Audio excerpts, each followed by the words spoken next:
البرونی کی کہانی نام ابو ریحان محمد بن احمد البرونی، پیدائش 937 ایخیوا موجودہ ازبکستان، وفات 41 عیسوی غزنی موجودہ افغانستان۔ ابتدائی زندگی البرونی کا تعلق ایک علمی گھرانے سے تھا۔ بچپن ہی سے وہ بہت ذہین، محنتی اور علم کے شوقین تھے۔ انہوں نے ریاضی، فلکیات، جغرافیہ، جیوگرافی، طب، میڈیسن اور فلسفہ جیسے کئی علوم میں مہارت حاصل کی۔ کہا جاتا ہے کہ صرف 17 سال کی عمر میں انہوں نے زمین کے قطر ڈائیمیٹر آف دی ارتھ کا حساب لگا لیا تھا، اور حیرت انگیز طور پر وہ حساب آج کے جدید اولاد سے ملتا جلتا ہے۔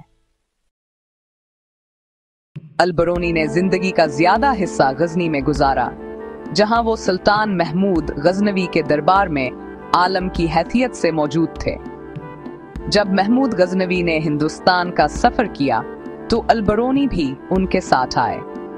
انہوں نے یہاں کے رسم و رواج، زبان، مذہب اور سائنس کا گہرا مطالعہ کیا۔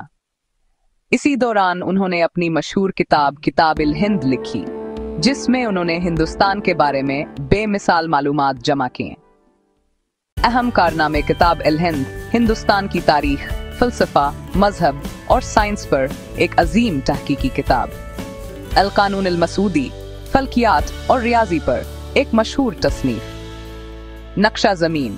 البرونی نے زمین کے سائز اور گردش کا درست اندازہ لگایا۔ انہوں نے پانی، روشنی اور وقت کے پیمانے پر بھی تجربات کیے۔ انسانیت اور علم دوستی البرونی کا سب سے بڑا وصف یہ تھا کہ وہ تعصب سے پاک انسان تھے۔ انہوں نے کبھی مذہب یا قوم کی بنیاد پر کسی کو کمتر نہیں سمجھا۔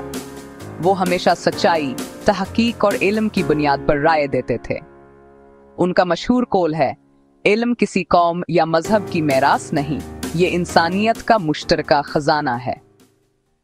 وفات اور آخری لمحات البرونی نے اپنی ساری زندگی علم کی خدمت میں گزاری۔ وفات کے وقت بھی انہوں نے اپنے شاگرد سے کہا، مجھے ایک مسئلہ سمجھا دو، شاید مرنے کے بعد علم حاصل کرنے کا موقع نہ ملے۔ یہ سن کر شاگرد کی آنکھوں میں آنسو آ گئے، مگر البرونی مسکرا کر بولے، علم حاصل کرنا آخری سانس تک عبادت ہے۔ البرونی کی میراث آج البرونی کا نام دنیا کے بڑے سائنسدانوں میں شامل ہے۔ انہیں اسلامی سائنس کا روشن ستارہ کہا جاتا ہے۔ دنیا بھر کی یونیورسٹیوں میں ان کی کتابیں آج بھی پڑھی جاتی ہیں۔ کیا آپ چاہیں